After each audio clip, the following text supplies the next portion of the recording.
Assalamualaikum warahmatullahi wabarakatuh. Perkenalkan, nama saya Humaira. Saya dari Prodi Hukum Tata Negara semester 4 Fakultas Syariah. Nah, di sini saya akan menjelaskan tentang mata kuliah Etika Profesi Hukum. Baik, selanjutnya saya akan menjelaskan apa itu Etika Profesi Hukum dan ada apa di dalam materi-materi atau tahap-tahap atau permasalahan atau profesi apa saja yang ada di dalam etika profesi hukum itu.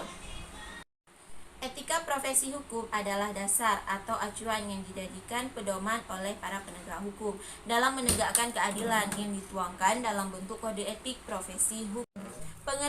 Pengertian etika profesi atau profesional etik adalah sikap hidup berupa keadilan untuk dapat bisa memberikan suatu pelayanan profesional terhadap masyarakat itu dengan penuh ketertiban serta juga keahlian, yakni sebagai pelayanan dalam rangka melakukan tugas yang merupakan kewajiban terhadap masyarakat.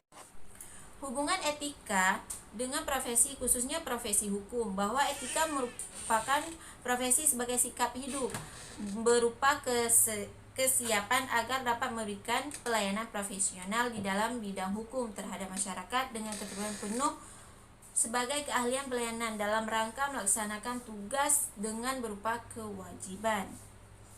Sedangkan tujuan dari mempelajari etika tersebut adalah untuk mendapatkan konsep mengenai penilaian baik buruk manusia sesuai dengan norma-norma yang berlaku. Pengertian baik yaitu sebagai perbuatan yang baik, sedangkan pengertian buruk yaitu segala perbuatan yang tercela. Mata kuliah Etika Profesi Hukum merupakan mata kuliah wajib bagi mahasiswa Fakultas Hukum dengan tujuan agar setelah mereka lulus dan menjalankan profesi hukumnya baik sebagai jaksa, hakim, advokat, dan dapat menjunjung nilai tinggi moral dan etika sehingga hukum benar-benar dapat ditegakkan dengan adil. Selanjutnya saya akan menjelaskan etika profesi hakim. Kode etik profesi hakim ialah aturan tertulis yang harus dipedomani oleh setiap hakim Indonesia dalam melaksanakan tugas. Profesi sebagai hakim, kode etik hakim adalah seperangkat norma etik bagi hakim dalam melaksanakan tugas dan fungsi menerima pemeriksaan, mengadili dan menyelesaikan perkara. Kode etik juga memuat norma-norma etik bagi hakim dalam tetap bergaulan di dalam dan di luar institusi. Hakim adalah penjabat umum yang diberikan wewenang untuk dapat mengadili, memutuskan perkara-perkara yang bertanggung jawab, perkara-perkara yang tidak bertanggung jawab, dan memimpin perkara hukum yang diajukan ke pengadilan atau mahkamah. Bersikap dan bertindak menurut garis-garis ditentukan dalam hukum acara berlaku. Yang kedua, tidak membenarkan bersikap yang menunjukkan memihak atau bersimpati atau antipati terhadap pihak-pihak yang perkara. Yang ketiga, harus bersikap sopan, tegas, dan bijaksana dalam memimpin sidang, baik dalam upacara maupun perbuatan. Hakim adalah pejabat yang melakukan tugas kekuasaan hakim untuk memeriksa, memutuskan, dan menyelesaikan perkara pidana dan perkara perdata di tingkat pertama. Selanjutnya saya akan melanjutkan menjelaskan tentang etika profesi jaksa. Kode etik jaksa berguna untuk menjamin mutu profesi di dalam masyarakat.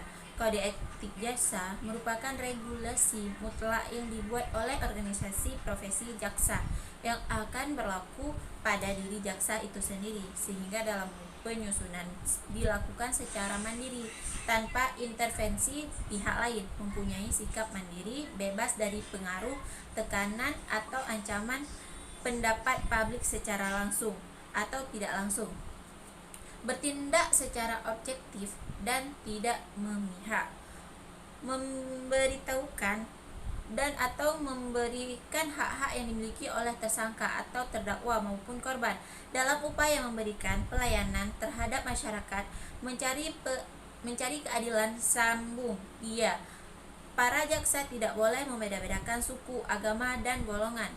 Pelaksanaan tugas dan tanggung jawab penegakan hukum pun dituntut untuk tetap menjunjung tinggi keadilan, kebenaran, dan kemanfaatan. Selain berperan dalam perkara pidana, kejaksaan juga memiliki peran lain dalam hukum perdata dan tata usaha negara, yaitu dapat mewakili pemerintah dalam perkara perdata dan tata usaha negara sebagai jaksa pengacara negara.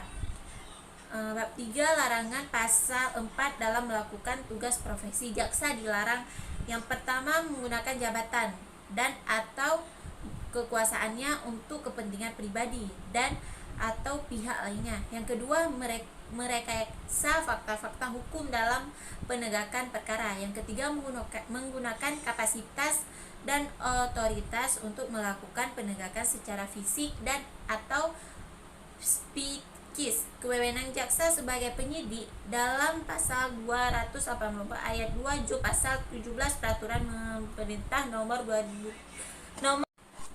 pasal 200. Kewenangan jaksa sebagai penyidik dalam pasal 284 ayat 2 J pasal 17 peraturan pemerintah nomor 27 tahun 1983 yang menyebutkan bahwa jaksa mempunyai wewenang untuk melakukan menyidik terhadap tindak pidana tertentu atau menurut ketentuan kasus khusus berdasarkan peraturan perundang-undangan dalam melaksanakan tugas kekuasaan, kehakiman, dan bagian dari lembaga pemerintahan. Kejaksaan bertanggung jawab langsung kepada presiden. Dan saya akan melanjutkan menjelaskan tentang etika profesi advokat. Kode etik profesi advokat merupakan dokumen etik yang menjabarkan nilai-nilai dan prinsip-prinsip yang diharapkan dipatuhi oleh anggota profesi advokat untuk menjaga profesionalisme dan integritasnya. Ketentuan umum pasal 1 dalam undang-undang yang dimaksud dengan pertama, advokat adalah orang yang berprofesi memberikan jasa hukum baik di dalam maupun di luar pengadilan yang memenuhi persyaratan berdasarkan ketentuan undang-undang ini.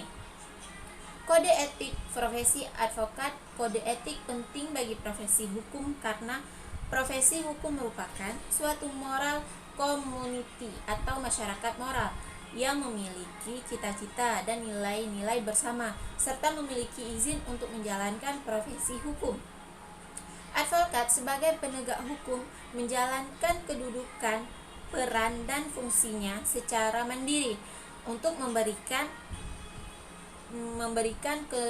konsultansi hukum, menjalankan kuasa, mewakili, mendampingi, membela, dan melakukan tindakan hukum lain untuk kepentingan hukum klien atau tersangka atau terdakwa pelaku tindak pidana dalam proses peradilan.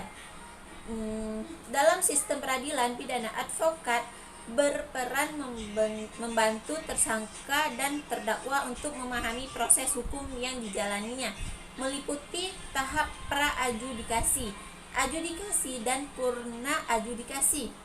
Dalam pasal 16 Kode Etik Advokat Indonesia, ketentuan sanksi terhadap melanggar kode etik antara lain yang pertama tuh hukuman yang diberikan dalam keputusan dapat berupa peringatan biasa, peringatan keras, pemberhentian sementara untuk waktu tertentu, pemecatan dari keanggotaan organisasi profesi, perbedaan antara advokat dan pengacara.